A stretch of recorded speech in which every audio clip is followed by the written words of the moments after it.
যে কোনো পরীক্ষায় তোমার জটিল সংখ্যাকে পোলার আকারে প্রকাশ করো, এই কনসেপ্টটা থেকে প্রশ্ন আসতেই পারে। সো এটা যদি আসে, তুমি কি করবা, মডুলাস বের করবা। আর বের করা মানে মডুলাস বের করা, থিটা বের করা মানে আর্গুমেন্ট বের করা। এরপরে তুমি r into cos theta plus i sine theta দিয়ে জাস্ট থিটার ভ্যালুটা বসাই দিবা, আর এর ভ্যালুটা বসাই দিবা। তবে একটা কথা মনে রাখবা, এটাকে আবার ক্যালকুলেশন করার চেষ্টা করবে না। তুমি যদি এটা কস 2π/3 সাইন 2π/3 কে আবার সমাধান করো, দিন শেষে এটা আবার চলে আসবে। তোমাকে তো এটা বের করতে বলে নাই, তোমাকে বলছে পোলার আকারে প্রকাশ করো। জটিল সংখ্যা অধ্যায় থেকে তোমার মডুলাস নির্ণয় এবং আর্গুমেন্ট নির্ণয়ের পাশাপাশি সবচেয়ে পরীক্ষায় যে প্রশ্নটা আসে সেটা হলো জটিল সংখ্যার পোলার আকার। সো একটা জটিল সংখ্যাকে তোমাকে পোলার আকারে প্রকাশ করতে হবে। আজকের ক্লাসে আমরা বেসিক্যালি জটিল সংখ্যার পোলার আকার নির্ণয়টা একেবারে হাতে কলমে শিখে দেব। আমরা একটা জটিল সংখ্যাকে কিভাবে লিখি, এই যে জেড দিয়ে প্রকাশ করি, ধরো z equal x plus i y. এই ধরনের সংখ্যাগুলোকে আমরা বলি জটিল সংখ্যা, যেখানে এক্স হলো তোমার বাস্তব অংশ, যেটাকে আমরা বলি হচ্ছে রিয়েল জেড অর্থাৎ আর ই জেড, এবং ওয়াই হলো তোমার কাল্পনিক অংশ, যেটাকে আমরা বলি হলো আইএমজেড, ইমেজিনারি পার্ট থেকে। তবে আমরা অনেকে জানি না আইটা নেওয়া হয়েছে গ্রিক বর্ণ আইউটা থেকে। আই কিন্তু ইমেজিনারি পার্ট থেকে আই নেওয়া হয় নাই, আইটা নেওয়া হয়েছে গ্রিক বর্ণ কি আইউটা থেকে। বুঝতে পারছো? সো একটা জটিল সংখ্যাকে আমরা চাইলে কিন্তু ক্রমজোড় আকারে প্রকাশ করতে পারবো, অর্থাৎ বাস্তব অংশ এবং কাল্পনিক অংশকে এরকম স্থানাঙ্ক দিয়ে প্রকাশ করতে পারবো। সো এই যে স্থানাঙ্ক দিয়ে প্রকাশ করলাম, আমরা এটাকে অবশ্যই লেখচিত্রে প্রতিস্থাপন করতে পারি। তাহলে একটু মনে করে দেখো তো, আমরা সরল রেখা যখন করছিলাম, সরল রেখাতে পোলার স্থানাঙ্ক এবং কার্তেসিয়ান স্থানাঙ্কের একটা সম্পর্ক ছিল না? যেটা কি ছিল বলো তো? এই যে এক্স বের করার সূত্রটা ছিল x equal r cos theta, y বের করার সূত্র ছিল y is equal r sine theta. তাছাড়া তুমি আর বের করতে কিভাবে, root over x square plus y স্কোয়ারের সূত্র দিয়ে, এবং থিটা বের করতে কিভাবে, tan inverse modulus of y divided by x দিয়ে।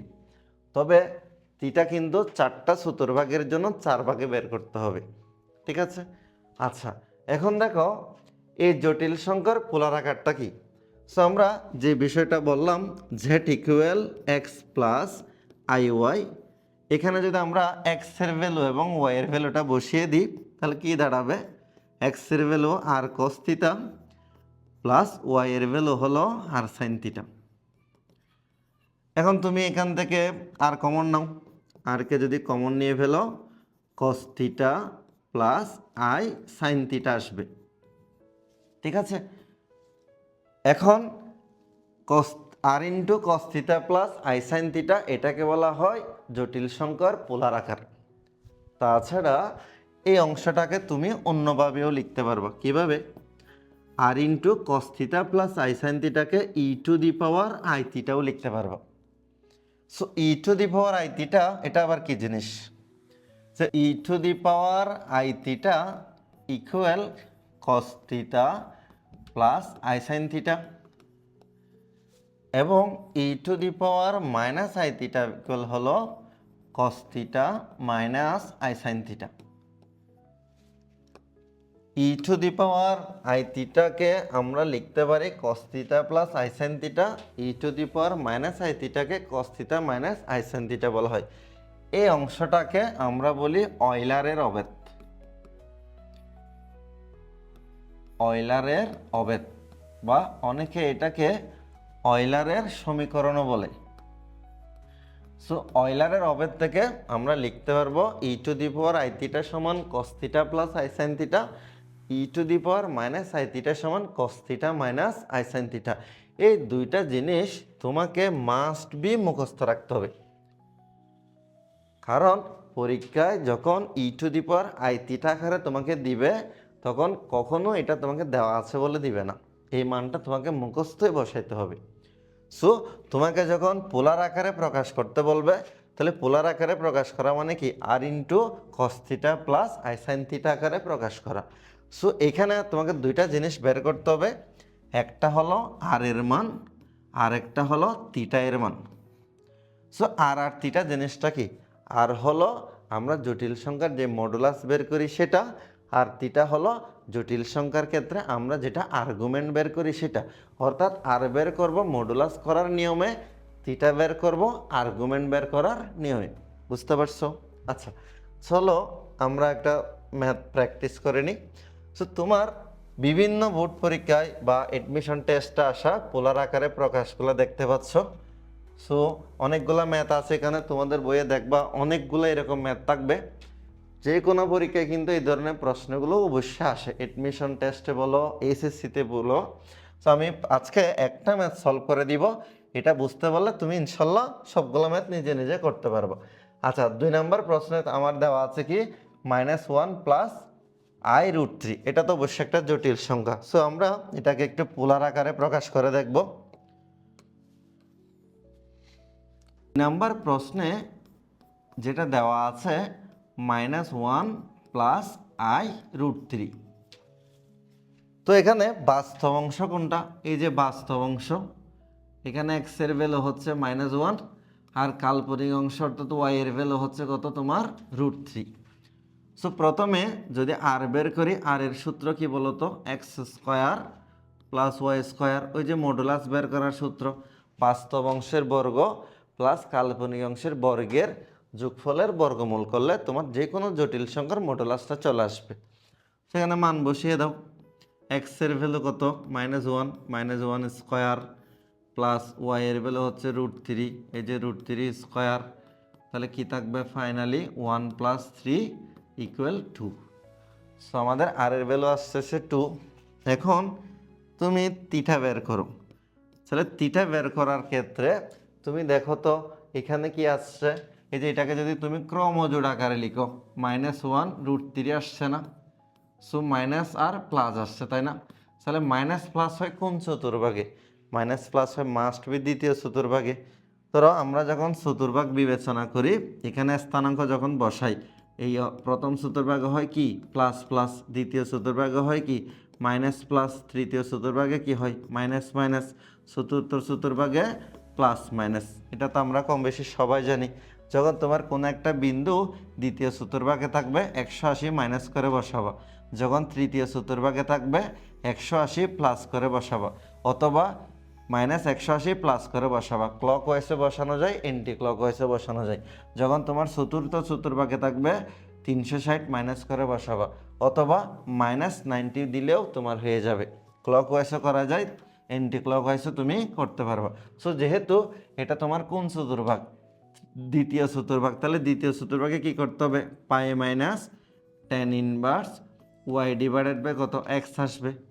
So pi minus tan inverse, এখানে তুমি মানটা বসিয়ে দাও, y এর ভ্যালু হচ্ছে কত তোমার √3, আর x এর ভ্যালু হলো -1। তো পাই মাইনাস তোমার কত আসবে, tan ইনভার্স √3 আসবে।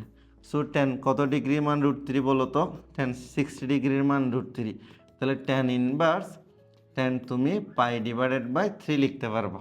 সো ফাইনালি কি থাকে, পাই মাইনাস পাই ডিভাইডেড বাই 3 তোমার আসবে 2π/3, 2π/3। তাহলে আমাদের থিটার ভ্যালু বের করা শেষ। এখন আমরা পোলার আকারে প্রকাশ করব। সুতরাং পোলার আকারে প্রকাশ, সো পোলার আকারে প্রকাশ করা মানে হলো কি r into cos theta plus i sine theta দিয়ে লেখা, তাই তো? এখানে জাস্ট মানটা বসিয়ে দিবা। আর এর ভ্যালু হচ্ছে কত, আর এর ভ্যালু হচ্ছে 2, আর কস থিটার ভ্যালু হচ্ছে কত 2π/3 প্লাস আই ইন্টু সাইন 2π/3।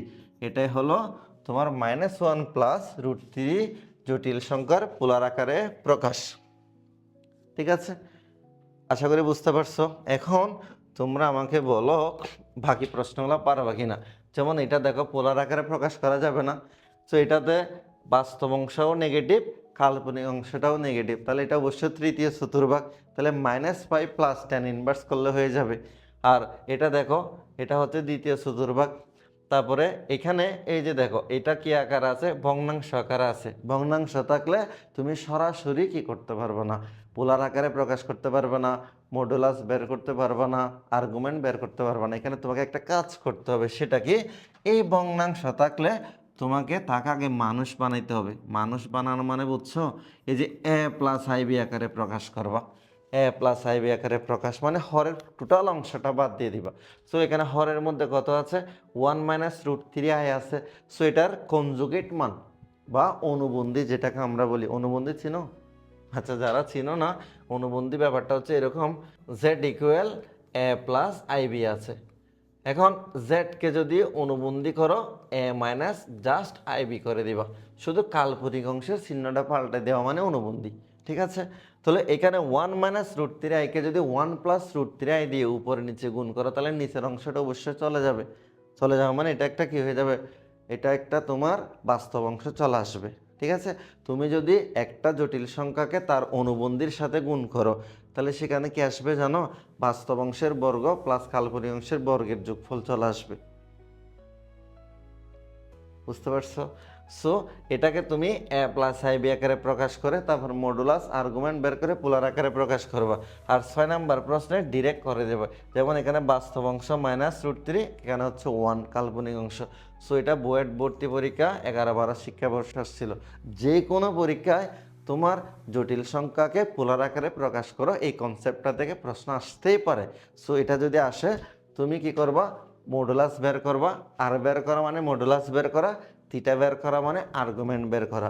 এরপরে তুমি r × cos θ + i sin θ দিয়ে জাস্ট থিটার ভ্যালুটা বসাই দিবা, আর এর ভ্যালুটা বসাই দিবা। তবে একটা কথা মনে রাখবা, এটাকে আবার ক্যালকুলেশন করার চেষ্টা করবে না।